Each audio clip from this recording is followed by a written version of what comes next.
so. And if you have to use your telephone to listen in, be sure to mute that as well if you're watching this session online. Again, we are so glad that you are with us. Some who have been with us since the first session 2 weeks ago, and some who are just joining us for the first time tonight who registered just a couple hours ago. We're glad that they are here as well. We welcome you and thank you for participating in this online time together. Brother Mark, it's all yours. Thanks, Jeff. It is great to be with all of you tonight, and I am so grateful for having you join us for the third session. That's terrific. In case we've not met before face-to-face, my name is Mark Mahserjian-Smith, and I'm the regional pastor for mission and communications. I'll spare you turning on my webcam this evening, but again, it is just great to be here and be with you this morning. I asked Pastor Frank if he would open us with prayer tonight. Happy to do that, brother. Let's pray together, friends. Gracious God, we come to you this night, anxious and expectant to see what you are going to do in our midst. Lord, we're grateful for the blessing of technology that allows us to all come together tonight, not only from here within Abcopad, but literally across our nation. And so, oh God, we offer ourselves to you and ask, Lord, that you would guide and direct, that you grant wisdom to my brother as he leads, and that, Lord, you would guide the thoughts, guide the reflections of your people as we seek to advance and be all that you call us to be. Bless our time now, we pray, for we ask it in Jesus' name. Amen. Thank you, Frank. Couple of housekeeping things. Hopefully you all received the handout with some places to kind of follow along or fill things out as we go. If not, I know Jeff is going to provide a study guide handout after we're all done, but hopefully you received that. Also, I just want to say on behalf of all of the Abcopad staff, like, thank you for your support of our regional ministry. We can't tell you how much we appreciate all of you, your churches, the contributions that make ministry happen. This ministry happens as a result of your contributions. Partners in Ministry is doing super good this year. We are ahead of where we were last year. So again, no empty platitudes, friends. From the bottom of our hearts, each one of us want to say thank you for your support of our regional ministry. And a little bit of a plug. I was talking to our friend Denise, who's our regional administrator, and we had a lot of early registrations for our biennial, but things have kind of slowed down a little bit. So if you have not registered for our biennial leadership conference taking place in Altoona, like, now's the moment. You can do that online. It's all online. And so if you haven't done that yet, I would encourage you to do that. We are going to have like a blast at that event. That is always super fun. Just a great time of excitement. Dr. Charles Revis, who he is a regional executive minister for Mission Northwest and has been living out this book for a while, and he's going to be one of our speakers, and you're going to get the chance to meet these new folks called new associates. There's just a lot of great things that are going to be happening at our regional gathering in Altoona. So I hope you will register and take advantage of that opportunity. We get a chance to see you all face to face instead of over tech, so hope that you will consider doing that. Also, my brother Bud Russell has set up a Facebook page for this group, and some of you have been taking advantage of that. There's pictures. Some of you have been to to places where there are historical monuments, to the Lewis and Clark expedition, and sharing pictures and thoughts.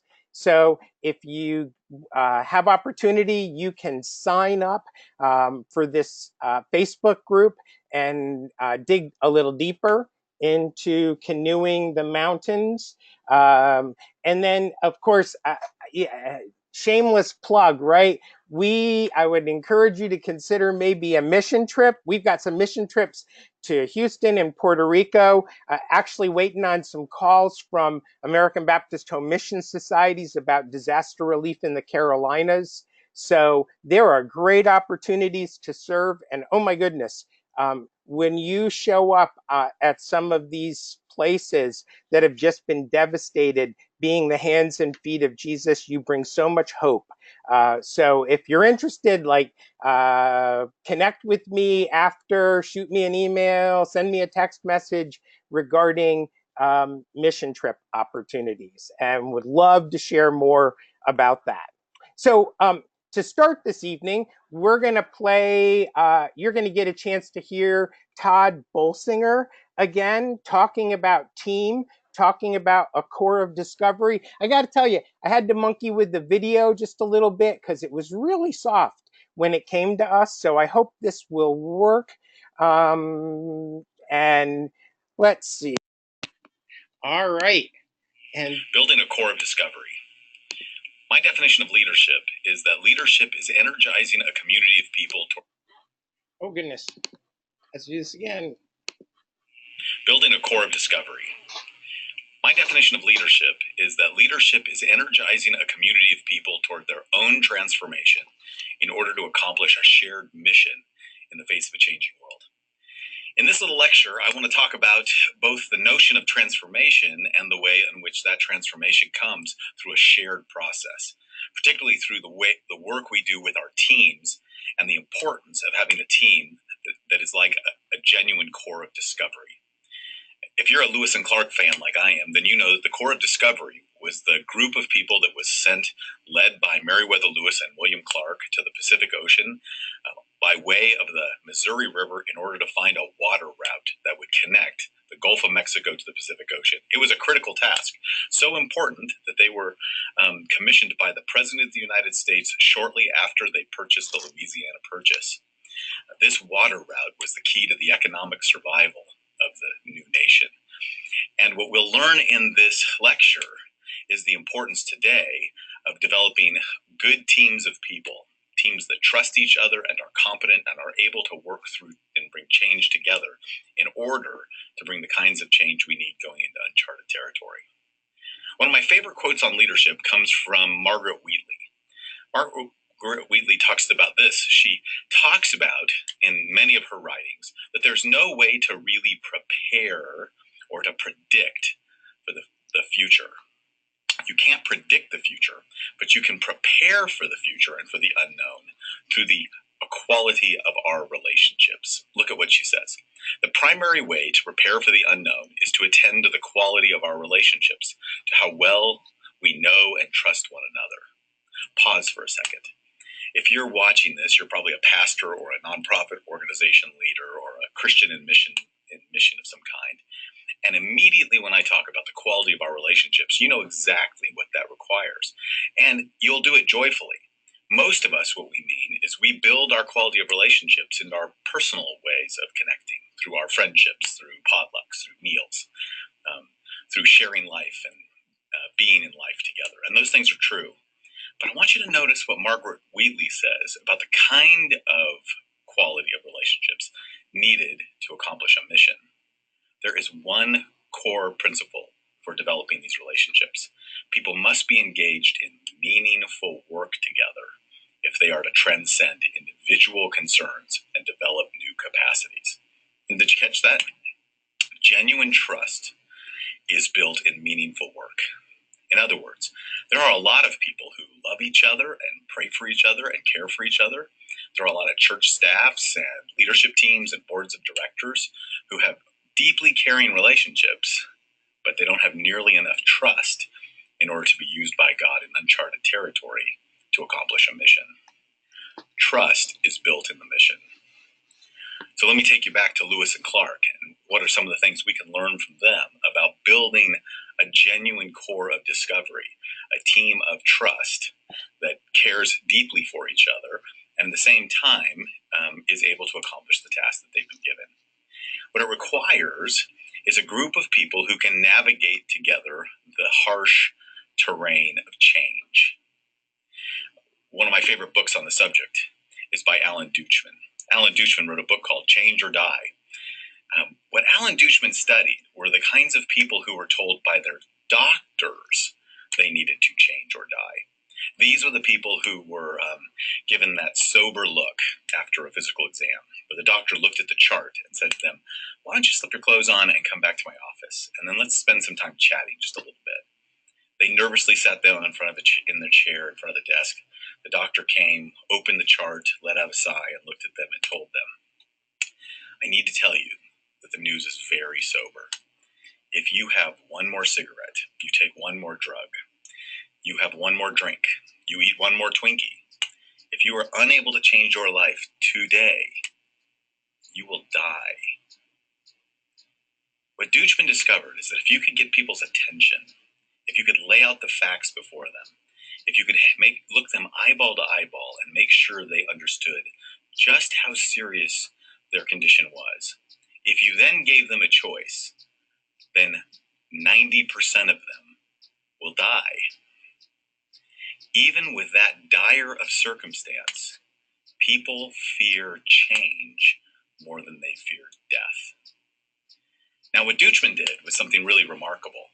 He decided to study the 10% that did change. It's called a positive deviance study. He studied the 10% who actually went out and changed their lives, not the 90% who made excuses or the 90% who were unable to muster the willpower or change their habits or make the changes necessary, but the 10% that did change. And in studying them, what he discovered was that there were three things that don't produce change. And I want to warn you, most of us, these are what I call, these are a few of our favorite things. These are the strategies we mostly use. What doesn't produce change? Fear, facts, and force. You can look people in the eye and tell them that they need to change or they will die, and they will choose to die. You can give them the facts written out on a chart in front of them. You can show them their blood work or their weight or their BMI index or whatever it is, the cells of their liver. You can show them the facts about their prognosis, and they will not change. You can even try to force them to change. You can try to make them change. You can enroll them in a program or find some way to manipulate them into something, and they still won't change. Humans don't change, not lasting change, because of fear, facts, or force. For most of us, this is daunting because those are our favorite tactics. We literally try to scare the hell out of people, or we believe that if we can just give them the rational facts, they will change. Or if that doesn't work, well, then we'll pass a motion, or we'll make it mandatory, or we'll create an expectation, or we'll threaten to fire them if they're on staff, or whatever it is. But fear, facts, and force don't bring change. Pause for a second. That's sobering news in and of itself. Well, what does bring change? And this is where Deutschman's research is really helpful. What brings change? Relate, repeat, and reframe. New communities, new relationships that lead to new practices that enable a new way of thinking, a shifting in perspective.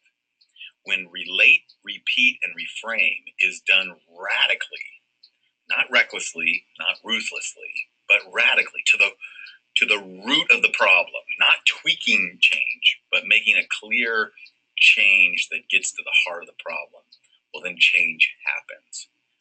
In the rest of this little lecture, I want to talk about the way in which new communities of trust, people who are able to develop a kind of collegiality and corporate shared mission can lead people to bring change.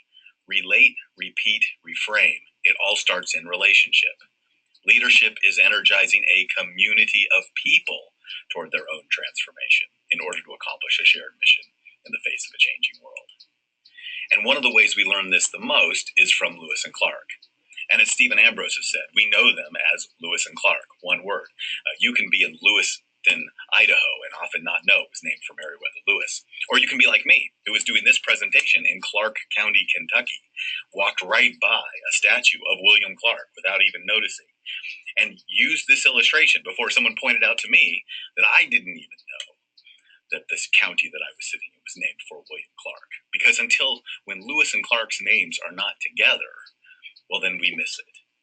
And what we miss here is the power of their story. Thomas Jefferson wanted Meriwether Lewis to lead the Corps of Discovery. Meriwether Lewis had been his personal protege, his disciple, if you will, in Christian terms, even though they were men of the Enlightenment.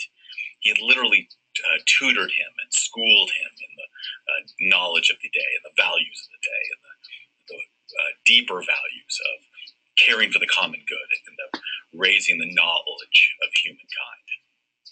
He had worked in the White House and lived in the White House.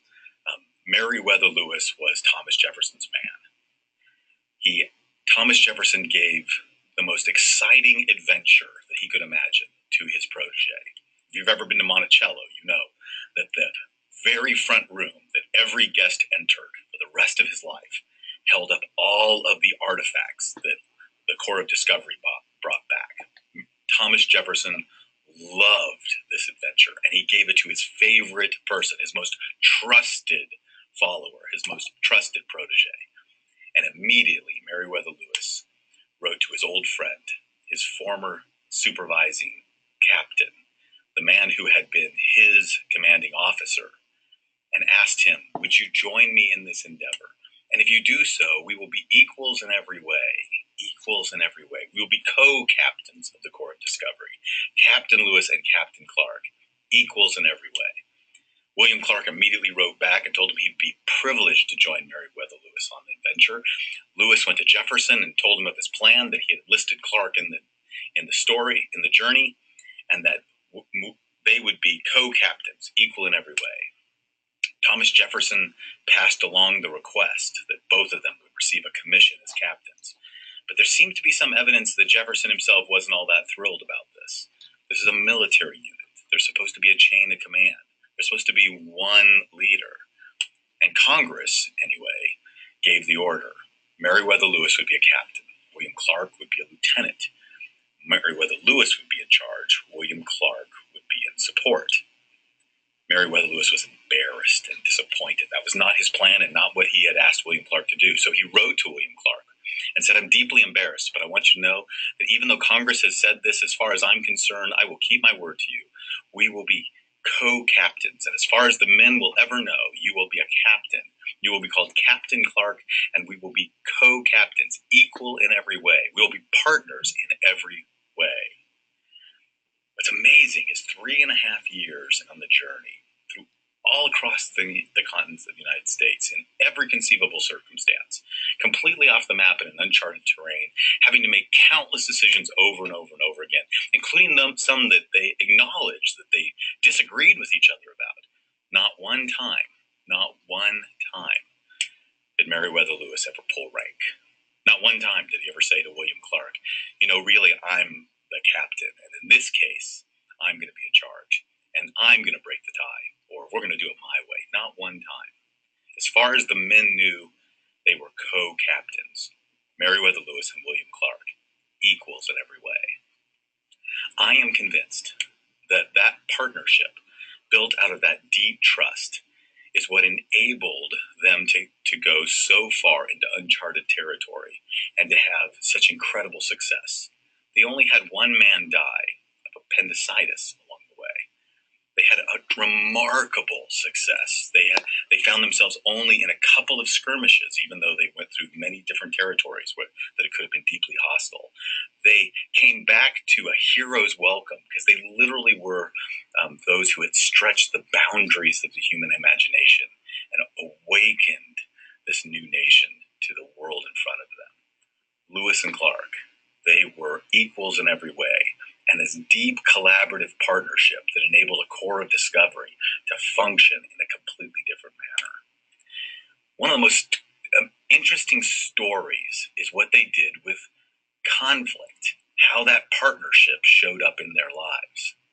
They came to one place, a fork in the river, where they had to decide which was the true fork. You see, they had been told by Thomas Jefferson that they were to find the source of the Missouri River. They had taken off out of St. Charles, Missouri, had gone 18 months traveling upstream, had spent a winter with the Mandan tribe. They'd had to make their way across the Great Falls of Montana, and they finally found themselves at this place where the river came together at a giant fork in the river. They spent a month trying to decide which was the right fork. The men disagreed with them. After a while, Lewis and Clark came to agree, and after a long, patient process of exploration, they made their decision. Most of the men wrote in their journals that they believed the captains were wrong. But one of the men wrote this: "We so admire and trust them that we will follow them even into their folly." Now, what's powerful to me about that story is if you've modeled a kind of collegiality and corporate trust in each other, if you've modeled a kind of partnership and community along the way, then others, even if they're struggling, will trust you all the more. As they moved further and further into uncharted territory, they had to leave behind some of the strict protocols of their military discipline, and instead had to bring the men into a process of trusting and caring for each other and making decisions. Even some of the discipline cases, early on, it was Lewis and Clark who administered discipline. Later on, it was the men to each other. They spent a long winter on the shores of the Pacific Ocean. But in that long winter, they found that their morale was held up because of how deeply they cared for each other. They were truly a core of discovery, and they truly committed to each other. And one of the most interesting parts is the decision they made on the way back.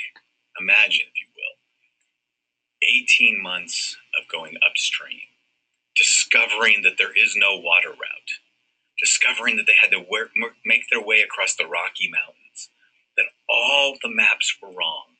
They had to drop the canoes. They had to work with Sacagawea to find horses with the Shoshone people. They had to make their way through 300 miles of up to 14,000 foot peaks, 60 miles of hip-deep snow. They had to make their way.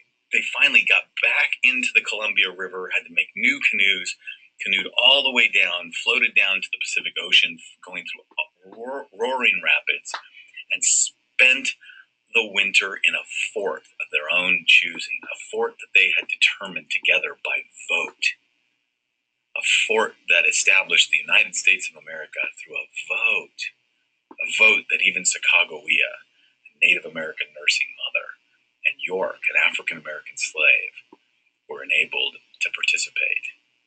And then after a long winter, they headed home. And what did they do? They decided to split the force in two and explore on the way back. Why? They were men of the Enlightenment. Their deepest value was not about just finding a water route. It was about discovering a whole new world. The thing that they were most committed to was to find out as much knowledge as they possibly could so they could bring it back to Jefferson and they could further the knowledge of humankind.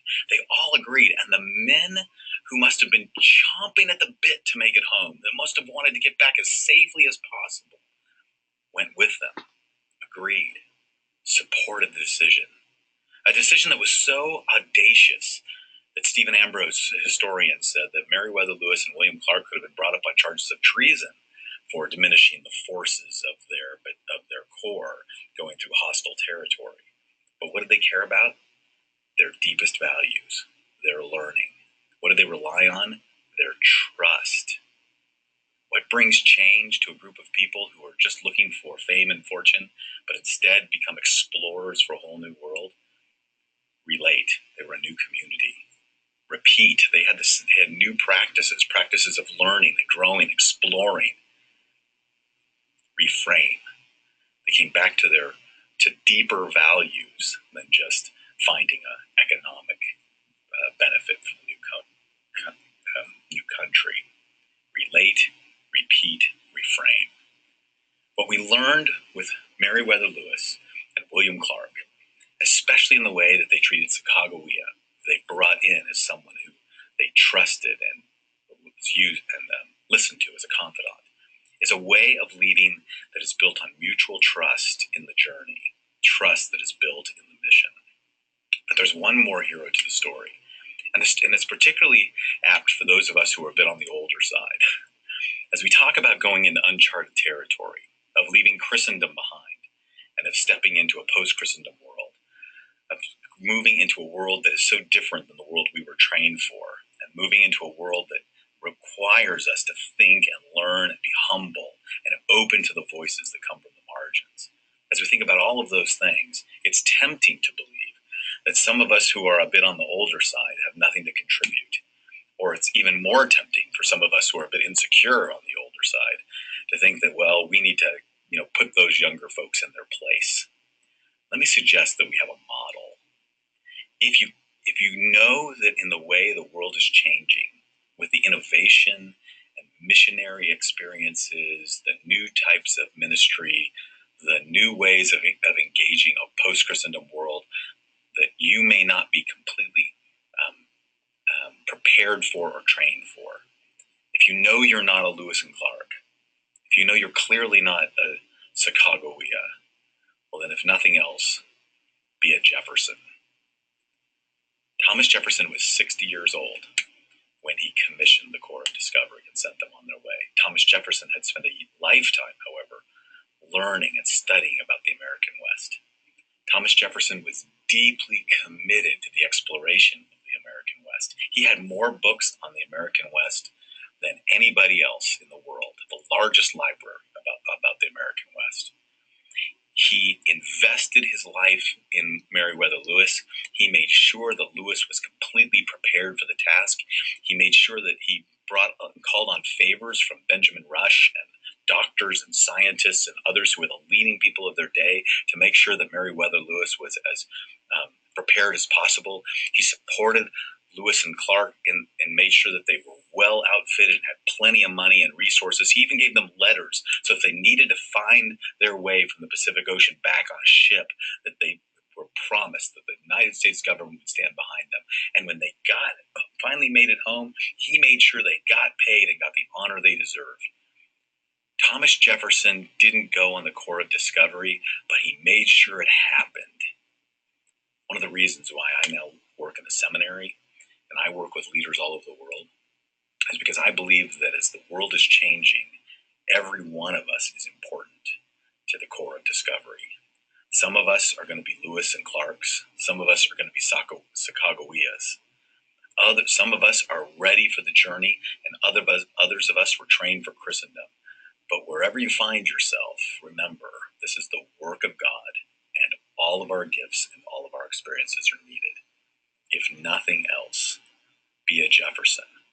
Create a Corps of Discovery, participate in a community, and remember, change comes through community, through relationships, new communities, new practices, new ways of thinking that get to the root of the problem radically.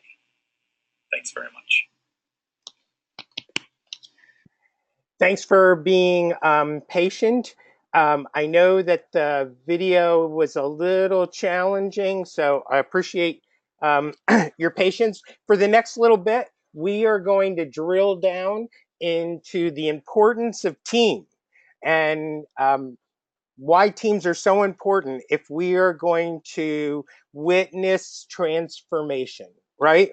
So you hopefully saw, and we'll be sure to include that in our notes at the end, how Bolsinger defined leadership. Leadership is energizing a community of people towards their own transformation in order to accomplish a shared mission in the face of a changing world. It really is to create sustained transformation. It really is about community. It really is about building a team. And certainly, Bolsinger does a great job pointing out that Lewis and Clark constructs an amazing team that is able to encounter incredible challenges, insane difficulties, but to accomplish their mission, able to accomplish a pretty amazing task. So we're going to be looking at team, right? And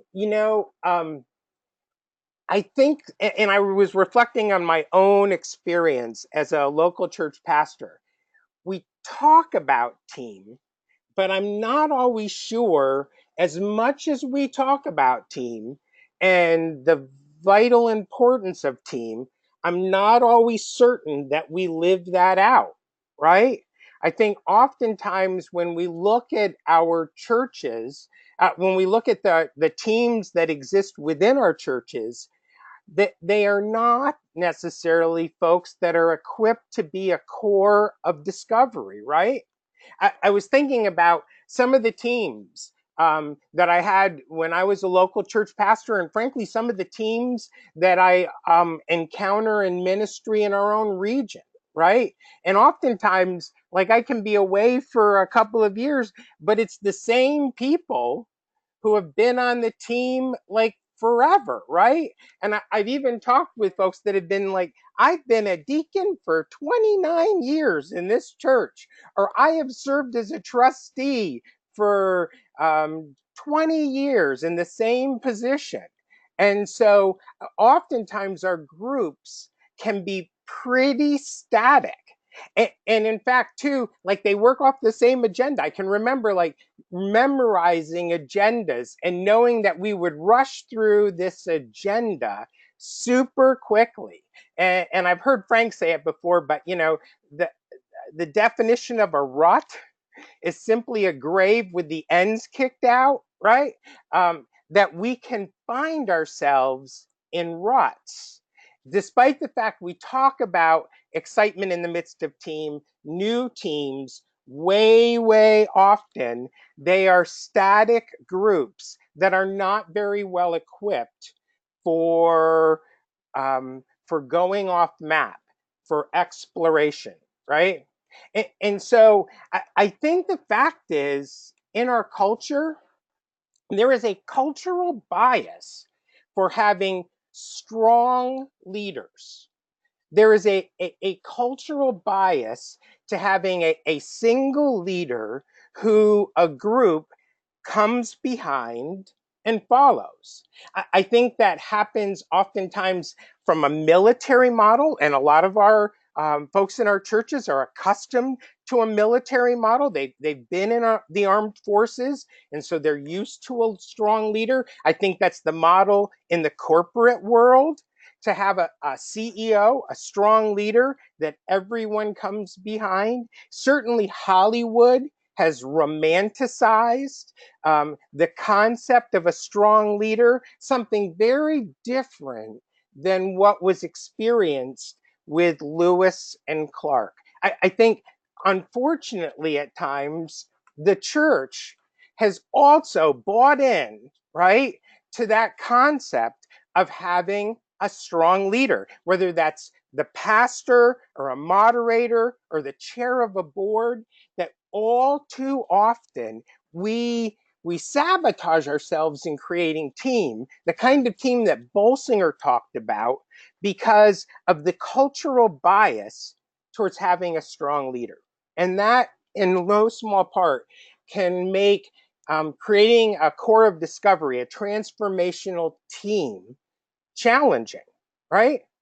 And so another book that I want to reference, and I'm about a third of the way through it, is The Speed of Trust by a fellow named Stephen Covey. There was Stephen Covey, the dad, and then Stephen Covey, the son. It's his son who wrote this book called The Speed of Trust. And the key ingredient, right, as Bolsinger has already talked about, is trust. But Covey will talk about an old model for leadership. And I'm going to share a short video clip from Stephen Covey's website. So hopefully this works. The old style of leadership is rooted deeply in the industrial age, and you might call it command and control. Now, we brought more benevolence to it to make it kind command and control, but the paradigm was command and control to bring out the best in our people and to really operate efficiently. Operating today with command and control as your leadership style is like playing tennis with a golf club. The tool is completely ill-suited to the new reality. So I like to say that the new way to lead is to go from command and control to trust and inspire. That's not just a nice platitude. It's all about truly tapping into the creativity, the talent, the innovation, the engagement of our people. When they're trusted, they'll be inspired. And when they're inspired, it will bring out the best in them. They'll rise to the occasion. They'll perform better. They'll give you everything that they have. And without that, we're operating in the old world of command and control. There are three key reasons why trust and inspire is a better way of leading than command and control in today's world. First is today's world is a knowledge worker age. We're not in the industrial age anymore. Command and control was a style that was suited for the industrial age. Trust and inspire is a style that's suited for the knowledge worker age. Second is how work is done today. It's collaborative. It's partnering, teaming, collaborating, innovating. All those things require trust.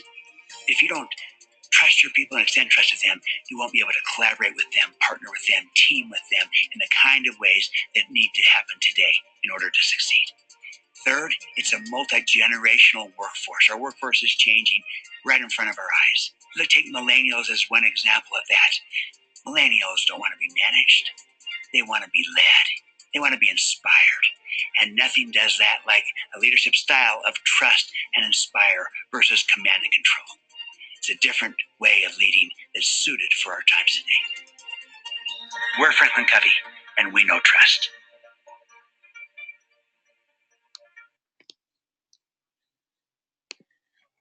So again, I found the video to be really helpful in looking at how our culture has done leadership in the past. And unfortunately, I'm concerned that oftentimes we as congregational leaders take a command and control position, which again, whether it's Todd Bolsinger or Stephen Covey, makes it pretty clear that we need to develop a more collaborative base of leadership that really inspires trust. And it's not the first time we've heard this, right? I mean, for a while now, we have been hearing about the importance of team. And and yet, as much as we talk about it, I worry that we don't always live that out, right? And so, even as far back as reading a book like Church Unique, it talks about a team that will do transformation. And I remember one of those memorable moments in Will Mancini's book is when he talks about the difference between a golfer and a football team, right? For a golfer, it's all about individual success, individual performance. But that is certainly not the case on the gridiron. For most other teams, it's all about teamwork. And so we hear that, but again, I'm concerned that we don't always live that out. Another great book, not one that we've read in our LLC community, but The Advantage by Patrick Lencioni. And he talks about the importance of organizational health, of having strong community teams. And he will talk about the importance of EQ, emotional quotient, having teams that are emotionally healthy and where people love to be involved, as opposed to teams that have high IQs, lots of intelligence quotient, but maybe are not such healthy places in terms of EQ. And then Frank referenced it last week, and it's really a good book. Alan Hirsch, as he talks about APEST, right? Apostles, prophets, evangelists, shepherds, and teachers, and how the church needs to have a team approach, bringing all of those components into the life of a congregation. And a team approach being absolutely essential for a church to be successful. If there's only one or two of those components present, a church is going to struggle and is going to have a hard time moving forward in our culture. And so we talk about the importance of team, but I often wonder, how well do we live that out, right? And so when times are tough, when we are facing challenging situations in the life of the church, the sad fact is we often, right, default to our old styles of leadership. It just seems to be our nature, right? When we're under stress, when we're under pressure, we default to old styles of leadership, oftentimes defaulting to command and control, oftentimes defaulting to wanting to be that strong leader that everybody gets behind and follows. And we may abandon, in the midst of stress, in the midst of struggle, we may abandon the very collaborative team model that we know is so important. Did you hear Bolsinger? Even when things were super hard in the midst of the Lewis and Clark narrative, even when things were very challenging, they still valued team. Not once did Meredith Lewis say, I'm in charge and this is tough and we're not going to follow our standard operating procedure. I'm taking point. I'm taking the lead. In fact, in the midst of those challenging times, team was even more valuable. And so we need to be ready to take on, to stay true to the course of building team. Now, I know some of you are having a hard time with some of the videos, and I've actually provided in my handout links to the YouTube clips that I'm using. So hopefully, if they're a little shaky, if they're a little troublesome, I would welcome you at some point later on to watch the videos in total, just to kind of illustrate how we oftentimes fall back. Getting smarter every day. This is such a cool clip. And so I'm going to try this.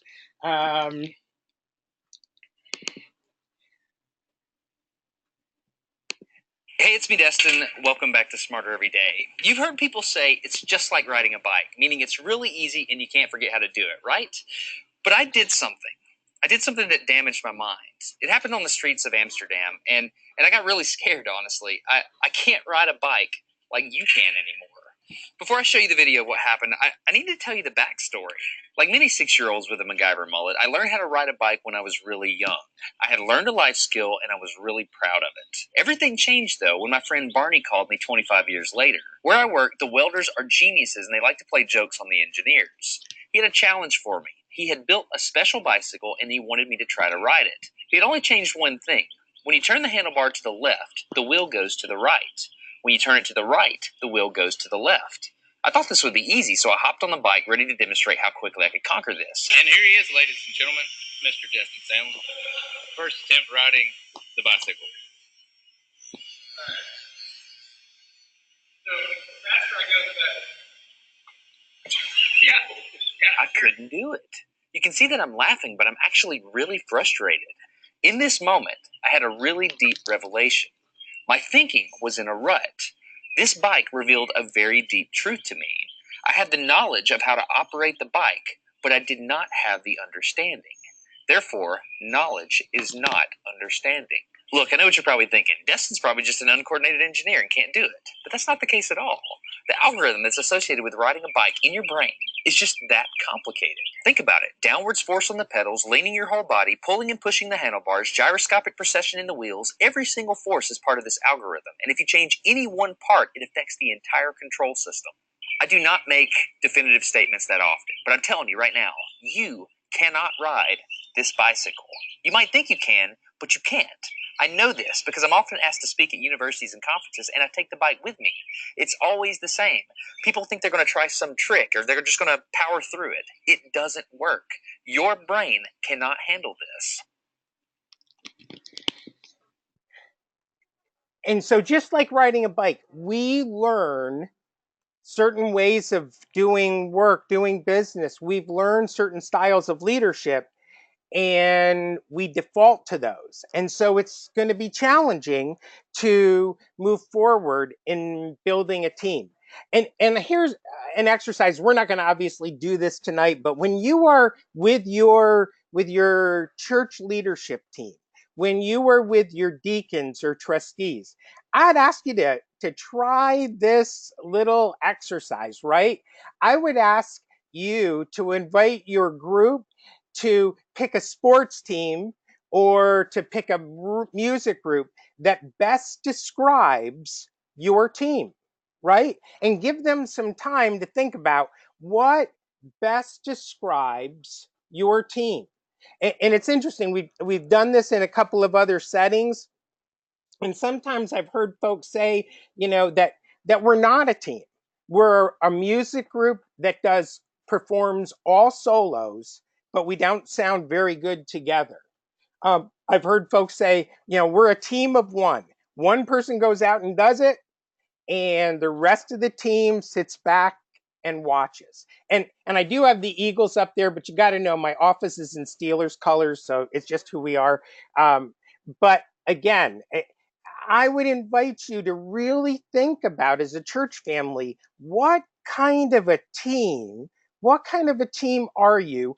And is there some room for improvement? I'm going to pause here a minute, and I don't know if you have any comments so far, or if there's a question I can try to answer before we move forward. Thoughts or comments or questions? What do you have?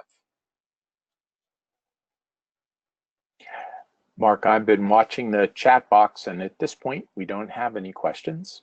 But unless someone, you've opened the door, we'll see what comes up here for a moment. All right.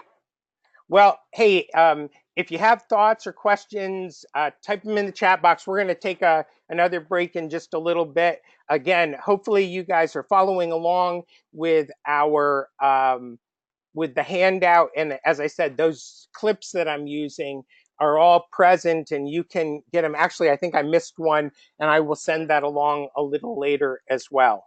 So hopefully you heard Bolsinger, right, talk about the main ingredient in any team is trust, right? Did you hear that? That there's needs to be trust in the midst of team. And so for Bolsinger, he talks about how the Lewis and Clark expedition, there was incredible trust. And trust in the midst of your team is going to be required if you want to go off map. And again, thinking about Franklin Covey, if we're going to do innovation, if we're going to go off map, if we're going to try new things as a congregation, it's going to require a team, and not just any team, but a team with a high level of trust. Here's another clip from Franklin Covey. We'll see how this goes.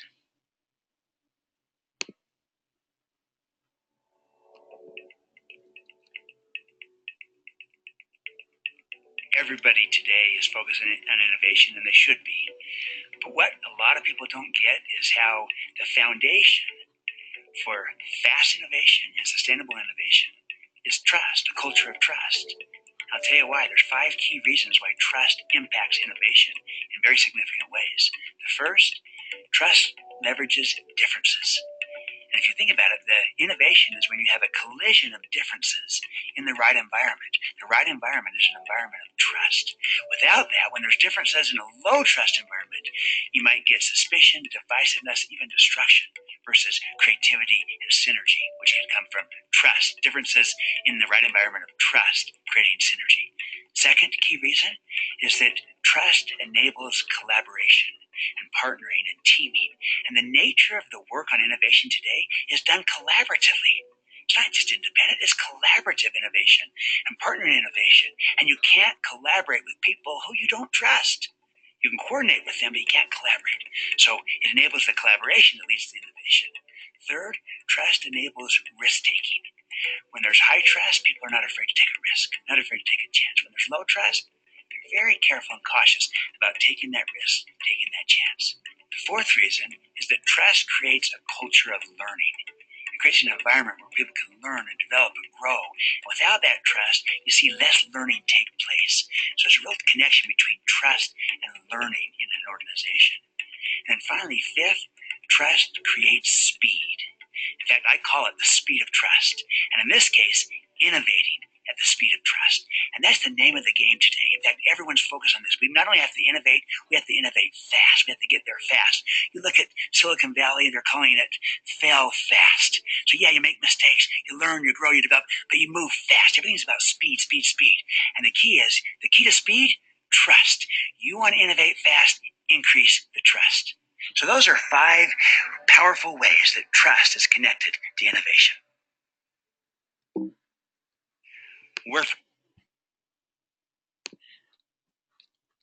So again, we talk about how important trust is, and certainly in my mind, trust is such a strong biblical concept, right?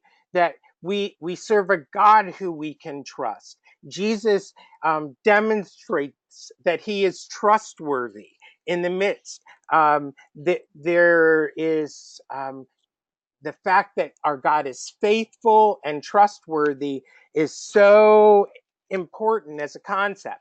And the question becomes in my mind, are our small groups within our church, our leadership teams within our church, are they operating on a high level of trust?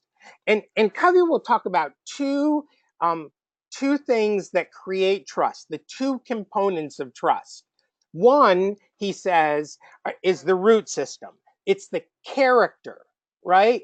It is our character. Are we people of integrity? And do we live out what we say that we're going to do, our intent? And so character is important.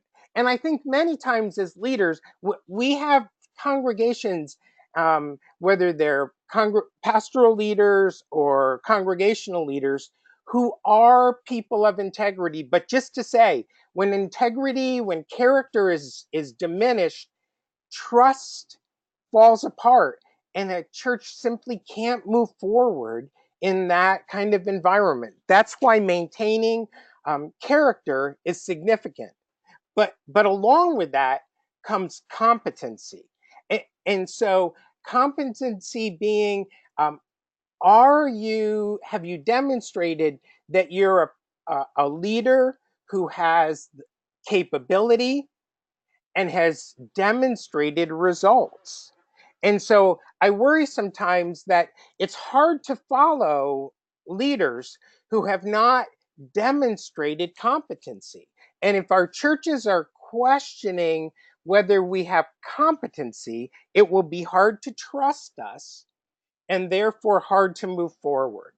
And so if we're going to have groups that are ready to go off map, groups that are ready to try new innovations, I think we need to spend a significant amount of time making sure that we are fostering trust. And just to say too, I'm about a third of the way through the speed of trust, and I'm getting tired of all of the success stories in corporate business that Covey brings out.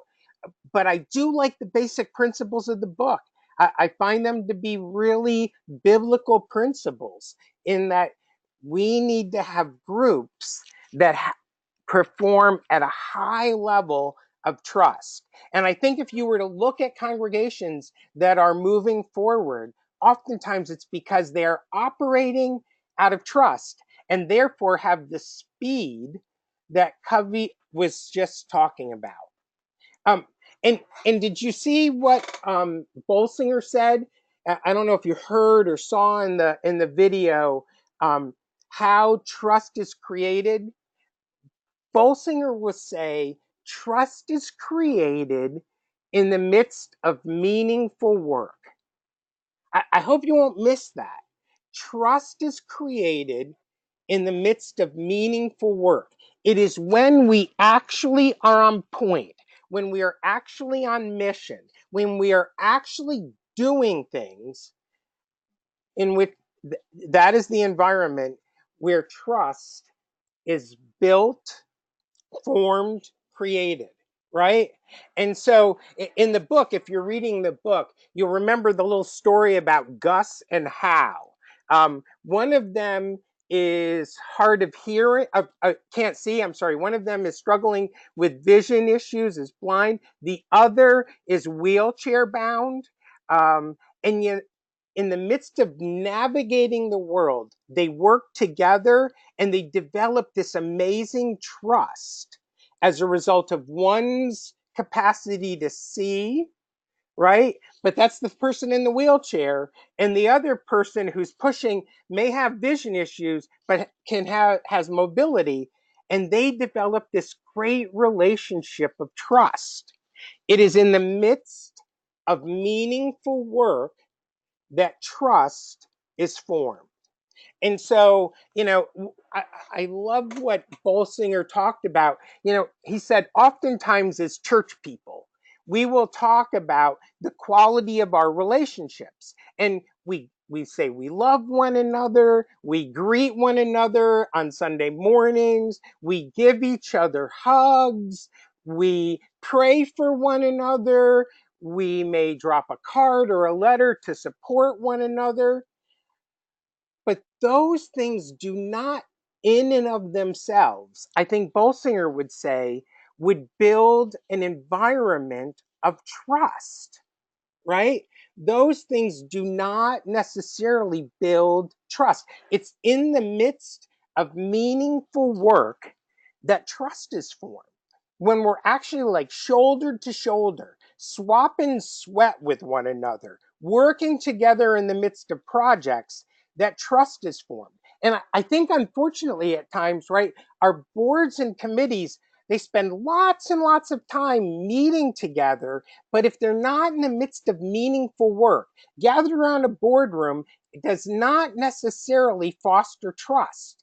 It's when there are actually projects being created, when there's work being done, that trust is formed. And I'm going to share this one last video from Covey, just because I thought this was really good regarding trust.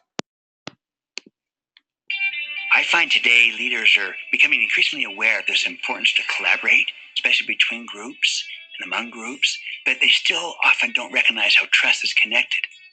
That I'll put it very bluntly. You can't collaborate with people who you don't trust. Now look, you can coordinate with them. There's a big difference between mere coordination and true collaboration. I kind of look at a continuum of coordination, cooperation, collaboration.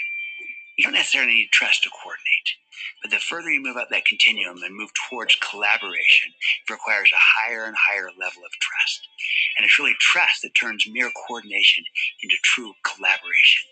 And it enables people to be authentic and real and open and transparent and to learn and to innovate and to create and to take risks together and to do the kind of things you need to do when you collaborate together that you have to have trust to do. And without that, you remain in the camp of coordination between people that maybe don't fully trust each other. So it's a profound difference. Now, you still have to do a lot of other things to create collaboration, but you'll never get there without trust. So it's the foundational element that transforms mere coordination into true collaboration, but also that enables a kind of synergy and creativity that is different in kind than you can produce without it. We're Franklin Covey, and we know trust. So again, I think sometimes in the midst of our churches, we are at a point of coordination, right? We may be at a place of cooperation, but I don't know if we reach collaboration, right, without that high degree of trust, without having done meaningful work together in the midst of trust. And so I'm going to do a little bit of a shameless plug, but hopefully you'll understand the tie, and then we'll take a break and take some questions for a minute. But I find it's fascinating. If you've ever been on a mission trip, if you've ever participated on a mission trip, in most good mission trips, people move quickly to a place of trusting one another. It's insane to watch the level of trust grow within like 24 to 36 hours as a team begins to work together. And I have watched some literally scary things, right, friends? I'm just being honest. Some scary things on mission trips as people like hang off of ladders, knowing that there's a person at the bottom that's holding the ladder that they've known less than 24 hours, and they are trusting them with their lives, right? As a result of doing meaningful work in a very short period of time. I've watched folks like hang off of ropes to do painting, right?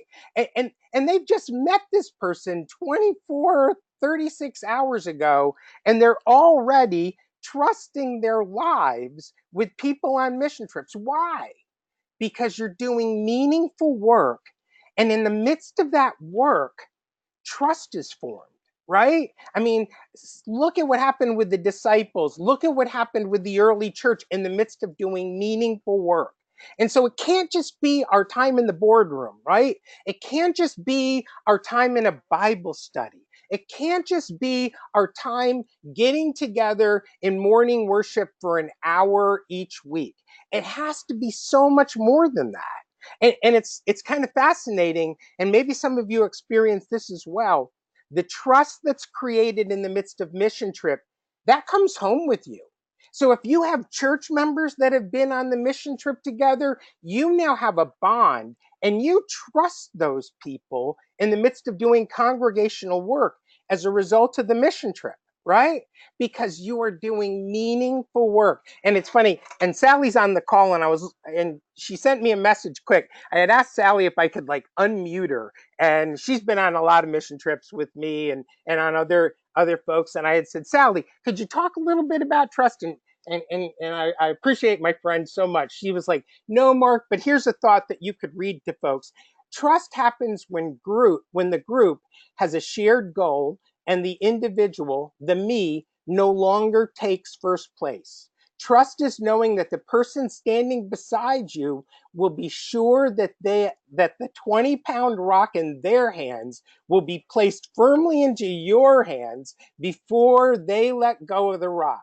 Trust is knowing that when we are crossing the stream of slippery rocks, if we slip, those around us will catch us, and we could not do this, and we would do the same for them. We have a shared purpose. We are in this together. God is for us, and He will catch us if there is no one else handy at the moment. It is pretty amazing and very beautiful. And I'm grateful because like Sally sent that just like minutes before we were starting. But I would ask you this question. When was the last time your team at church did meaningful work? Not just met in a boardroom, not just got together on a Sunday morning, not just spent time in Bible study, but did meaningful work, right? Because that is the environment in which trust is created. I'll pause here a minute. Thoughts, comments, what are you thinking? Yeah, Mark. Sue had said in the chat box that she said, I think some of the challenge that we face is that we have often been taught that we need to stand behind the pastor, that the pastor is one that gets the ideas and gets the vision, and we need to just follow behind them, and it takes the team out of it. And that then Petrula mentioned, and we resort back to command and control. Barb then asked a question. She said, so what might be some simple exercises that help build trust in our groups? And I think your not so shameless plug, but it's so true, right? Is mission trips and getting out and serving helps build trust. But I'll let you answer the question. Yeah. You're spot on right, Frank. I think mission is the environment in which trust, meaningful work takes place. And it was so funny during my time at Hepburn, like we had all of these work projects around the church, and some of them were pretty substantial projects. And that team that did all of those work projects together just trusted one another in so many ways. So I think it's a matter of finding opportunities to do meaningful work. And I would caution, I don't I don't want you to do exercises just for the sake of exercises. There's got to be plenty of work to be done around churches, and finding those opportunities to do meaningful work and jumping in. You could do trust walks and do all kinds of stuff, and maybe that would be helpful. But really, there's got to be meaningful work in most congregations, right? That would help build trust. Patrol kind of follows that up with a follow-up question mark. She said, how do you change a board meeting full of agendas and work of the church, quote unquote, to meaningful work? We're so used to doing the same way of doing, organizing, etc. How could we restructure board and committee meetings to build that trust? And I would say, Petrula, that I would hope that you could look for some creative ways to break out of the boardroom, or maybe encourage folks. You could show some of those video clips and say, look, we got to stop doing the same old meeting stuff.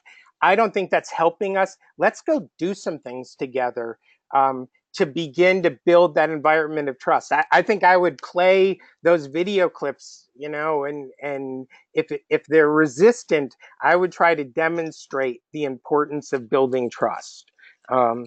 Pastor Sue Radel responds, it seems to all come back to getting around to what would Jesus do. He didn't count numbers and have meetings full of worthless discussion. It was about people. It was about relationships. It was about pointing people to the Father. And Dan followed up and said, board meetings often are geared toward greasing the squeaky wheel. I find that getting away from the day-to-day business by having big picture meetings, leadership retreats, are really helpful. Amen. Thanks. Those are great. And I think it's about building trust if we're going to create this core of discovery. So I'm going to move us down the road just a little bit further, and then we'll take another break in about 10 minutes or so for some other questions. But so I hope you'll notice what Bolsinger said didn't work. I love these. What doesn't work, right? Bolsinger said the things that don't work are fear, facts, and force. And yet, and I think he's right. I was thinking about which one of those is my favorite. We tend to want to use those in an effort, right, to create meaningful change and transformation. And yet, I think Bolsinger is spot on. Those simply don't work, right? And so, how often have we tried to use fear as a motivating factor to creating meaningful change, right? Have you ever used this one? If we don't reach our budget, we might have to cut back on programs. If people don't change the way they're giving, we're going to have to close the doors of our church. Classic, right? Use of fear in an effort to try to create change. If you all don't get more people to come into the church, I don't know if this church is going to be around in a year or two. Trying to incite transformation in the midst of fear. And I hear that. I hear that often when I'm talking with congregational leaders. They'll even try to instill some of that fear in me, right? To say, here's what we're saying. Another one, like bringing in charts and graphs, right? If I just blitz them with enough facts, we can create meaningful change. And the truth of the matter is, facts aren't going to change us either, right? I think Bolsinger is spot on. And oftentimes, like, I'll be the guy looking for statistics and wanting to pull together numbers and wanting to show like attendance charts and giving charts and trying to graphically illustrate where we're headed in hopes that it will create some meaningful change. And facts just don't work. And maybe this speaks a little bit to Sue's thing too. You know, hey, force, I'm the pastor and you're all going to follow in behind me, right? The Constitution and bylaws say you have to obey what I tell you, or I'm the moderator, you have to listen to what I say. And, you know, the use of force to bring about meaningful transformation and change. We've all been to those meetings, or maybe you know, we've used them. And I would ask you, you know, and I don't have time to do this now, but you know, maybe you can think about which one of those is your favorite tactic. What do you like to use in order to try to almost manipulate people into changing their behavior when it comes to church, right? What is the way that you like? What is the methodology that you like to use? And so Bolsinger comes up with three different things, right?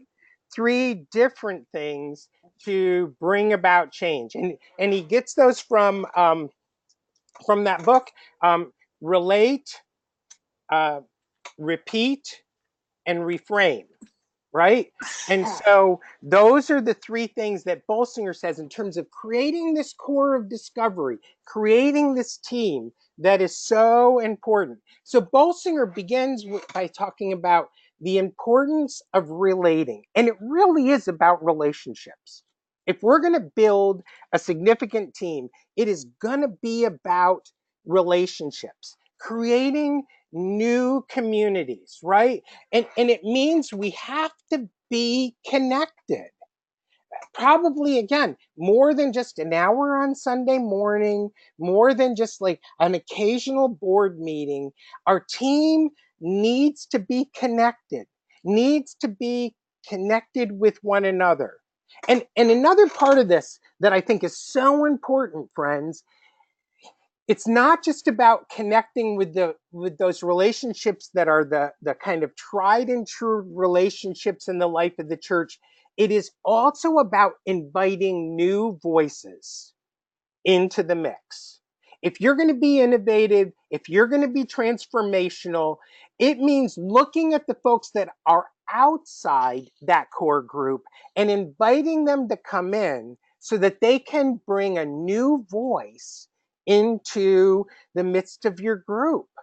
So it is about connecting. And sometimes those new voices are within the church. It may mean those new voices are outside the church, the demographic that you're seeking to reach, right? For Lewis and Clark, what was the significant outside voice? It would be the voice of Sacagawea, right?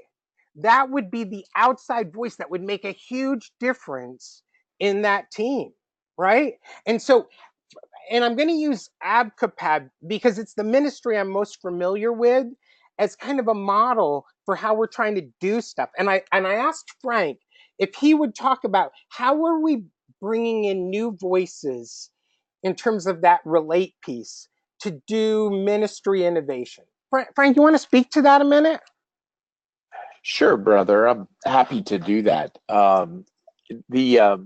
The one quote that really jazzes me about what we're attempting to do with the call of these regional ministry associates was by Craig Groeschel, and we included it in the announcement piece that went out regarding the call of those regional ministry associates. And I think it really does reflect the heart of what we're attempting to do.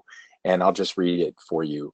Groeschel wrote, "The strength of your organization is often reflected by how deep into the organization you empower people to say yes. If you push the ability to say yes deeper into the organization, you're going to build better leaders, you're going to retain better leaders, and you're going to be able to take more risks." And the heart of our vision as a region for these last 8 or 9 years has been around a key word of partnership. And that partnership, I said to the region board when we agreed upon that vision statement, I said, we can't just have it be a statement, it has to be lived out in the organization. It has to be reflected in the way we're structured, and it has to be a part of our values. of the organization. And so collaboration, partnership is key, not just as we connect with pastors, not just as we connect with churches and with our wider ABC family, but as we connect with one another. And so what I've sought to do in my role of leadership is to be able to say to people like Mark and to people like Jeff and to people like Carol and Denise, look, I want to walk with you in this. I want to partner with you in this. You're gifted people. God's called you. I want to encourage and support that call. And what we've sought to do with the call of these new associates is to deepen that and to take that yes even deeper into the life of who we are as a region, and to value those people for the gifts that God has given them and the gifts that we can share together in ministry as a regional family. Thanks, Frank. Cool. And so it really is about partnership, about empowering those voices. And frankly, we have said at times, look, we don't have all the answers. And frankly, the trajectory we're on right now, maybe it isn't the best trajectory. And so let's bring voices in, let's bring new partners in that can help us with innovative ideas. And Frank has been just awesome in saying it's not so much like you're going to all do it my way, but really let's work collaboratively, let's relate, and bringing in voices that are allowed to speak into the process. And so, I would say for your church, like, are you getting those new voices? Are you getting people from outside the group? And how are those voices being heard, right? And so Bolsinger says relate. Relate is important. And so, God will say, behold, I'm doing a new thing. And then he says, repeat, right? Creating new practices. And Bolsinger will talk about the fact that, what's that old adage? What's the definition of insanity? Doing the same thing over and over again and expecting different results. There needs to be, along with those new voices, an opportunity through your core of discovery, through your team, to try some new things, to be able to try new concepts, to be ready to try out different ways of doing things. And so those new voices oftentimes bring opportunities for new things, right? And it's so interesting. It's really not so much about always succeeding. And I know, and I even, you might have heard Stephen Covey, The Speed of Failure, being able to try and repeat it over and over again, refining it each time, not trying it once and saying, oh, that didn't work, so we're never doing that again. Examining it, looking at it, trying to study it, and find out how you'll be able to improve on that the next time. As a core of discovery that has a high level of trust, you get a chance then to try new things, right? And so one of the things I appreciate, again, about our own leadership team in ABCOPAD, and I find I say this more and more, is like, I don't know the answer to that. I don't know. But maybe there's someone that does. Let's go look for those individuals. And and I don't know the answer, but let's try this. Or let's try that. And trying it to see if that will succeed, and being able to say, I don't know, and then trying some new strategies in an effort to figure life out, right? And so oftentimes it's not about succeeding the first time, but just trying. And so in ABCOPAD, we've been like trying a bunch of new stuff. And I would ask you, like, when was the last time your church tried some new strategies, tried some new things? And I asked Jeff if he would talk a little bit about some of those innovations and how they've been working in the region, just as an example. So Jeff, you there? Yep, I'm here. Go for it. I'll just take a few moments and share just a couple of what could be many examples or ideas. One would be, as Mark already mentioned earlier on in his great presentation, the collab experience, which was a key point in that whole process, that vision is best discovered in group. The pastor or pastors of a multi-staff congregation may be the ones leading that process per se, but that it is a shared experience, and that doing so helps there to be ownership right from the get-go, right from the outset. It doesn't have to be sold. It doesn't have to be forced. People have investment in it from the very start, and therefore see it as part of themselves and part of themselves in the plural. Another example would be our emphasis in the region with Got Style. One of the things that we talk about there repeatedly is the diversity that God has created in individuals, not the least of which is demonstrated by their personalities. And so we have implemented Got Style, and there's still churches doing that. This fall, churches will be taking entire quarters and studying it as congregations and small groups. But the reality is that it means that there are two ways God works with that, and that is that teams complement, meaning that we come together because we bring what others may have and enhance and enrich what already exists, but that people come together as team in a way that we would not otherwise discover completeness, in that people add to the mix what is not there. And so the reality is that if people weren't participating in the team, there would be a vacuum and a void. But because people truly are invested and involved in the team experience, there is something shared there that we would not know otherwise.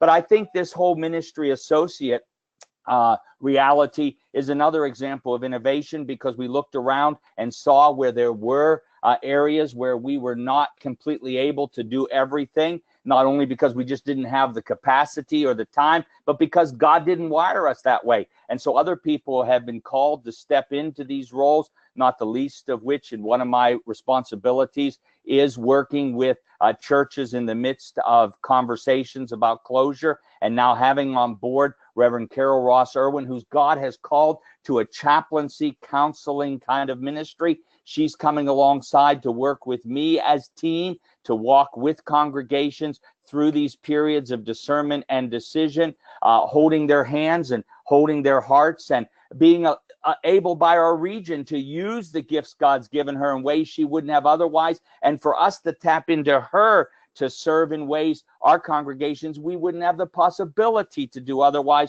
without her. And those are just a few of the many examples that could be used. One last comment I'd throw out there is this: if meetings, and that's meetings for worship, meetings for Bible study, meetings of boards, meetings for Sunday school classes, don't lead to ministry, they're a waste of time. There you go, Mark. That's a bonus you didn't ask for, but I put it out there.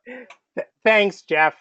And just to say, this class itself, this is the third iteration of us trying this class. We did a congregational cleric class that had a few people. We did a comparative religions class. We've learned from each derivation of that. And so this is like the third time, right? So repeat, relate, repeat, and then again, refrain, changing the culture. And so it really is about innovation in APCOPAT. It really is about collaboration. It really is about trying new things. And organizational culture eats strategy for breakfast. If your culture isn't about trying new, all the strategies in the world are not going to help you. It is about culture. And so, again, we have excitement about the new stuff, and that has become part of our culture now, just being excited about new opportunities and looking for those collaborations, constantly looking. And so I would say for your church, like, are you looking for those opportunities to collaborate? Are you relating, repeating, reframing in order to do ministry? Now, no joke, this is hard work. For Lewis and Clark, it was hard getting to the Pacific Ocean and back. It was hard work. This is challenging work, right? And so it is always going to be hard. But the benefits of creating a strong team, a strong collaborative team, cannot be overstated. It is how, I agree with Bolsinger, it's how transformation works. You might be saying, I just got no energy, Mark, to do this. I don't know that I could be one of those explorers. And Bolsinger did a fine job finishing that up, right? If you can't be a Lewis or a Clark, then by gum, be a Jefferson, right? Support those innovators. Support those people that are coming up with new ideas. Be that person that is supportive, right? So, find people to help.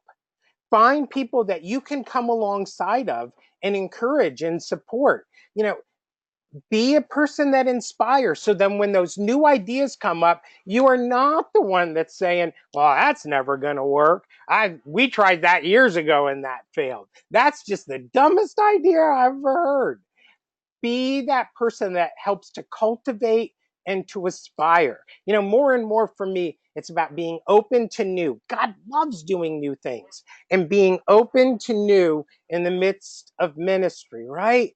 To be able to encourage and to be able to allow that small group, that core of discovery, to be a source of encouragement in trying new things and new ideas. Without a doubt, I would hope your group would spend lots of time praying, asking God for, seeking God's wisdom, hearing God's voice, and preparing to go in new directions. It really is, friends, about building that core of discovery. So that's what I got. And I kind of thrilled through those last few slides pretty quick. But I really do believe, friends, like, for our region, we are trying desperately to live out the principles we want to encourage you to experience. We are trying so hard to live out the very things that we are hoping to encourage in your congregations. So thoughts, comments, questions as we begin to wrap things up? What do you got?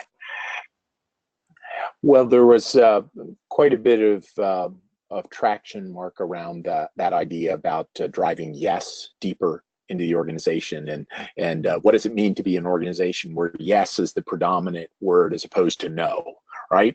And Barb said the following. She said, "Help us, Lord. We have too many personal and private agendas, our own pet peeves. We must become selfless, more group core focused. Not easy, but with the grace of God, lasting change shall come.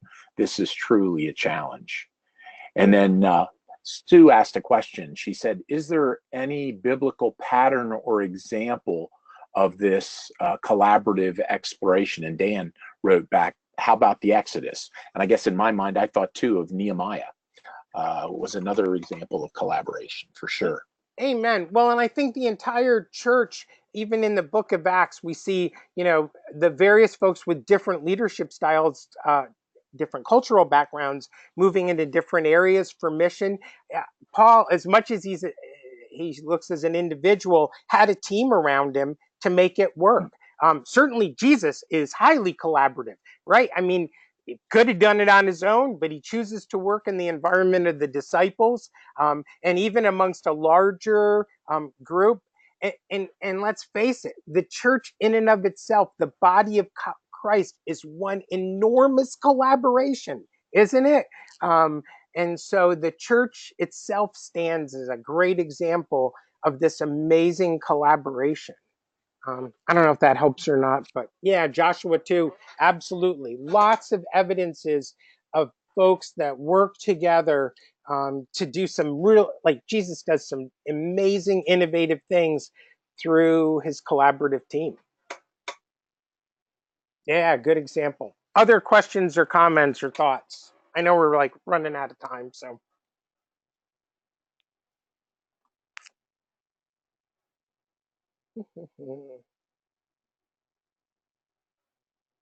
Did I lose Frank? I may have lost. No, I'm here. Oh, I okay. didn't have anything to add. I was watching the chat box. Gotcha. Well, I won't belabor again. It really is about team, and just know, friends, we as a regional staff want to help you in the construction of teams. So contact us so that we can be of help to you. We are trying, as I've said, to live this out. Super excited about some of the newest team members joining us. It's going to be messy. It's going to be a wild ride for sure, but it's how we see future. So All right. I think I'm pretty much set. Is Pastor Tim on? Do we need to do a little bit of a promotion about next week? It's an interesting topic next week. So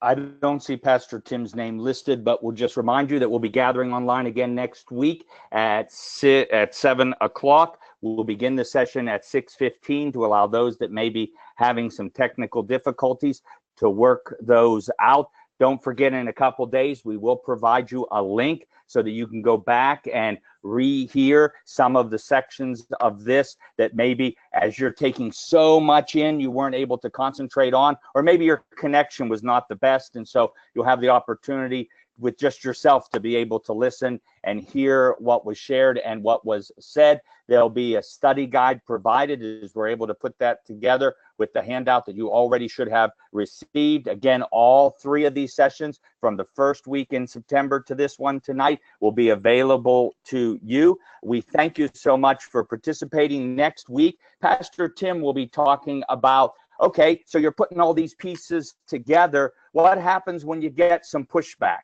What happens when conflict arises?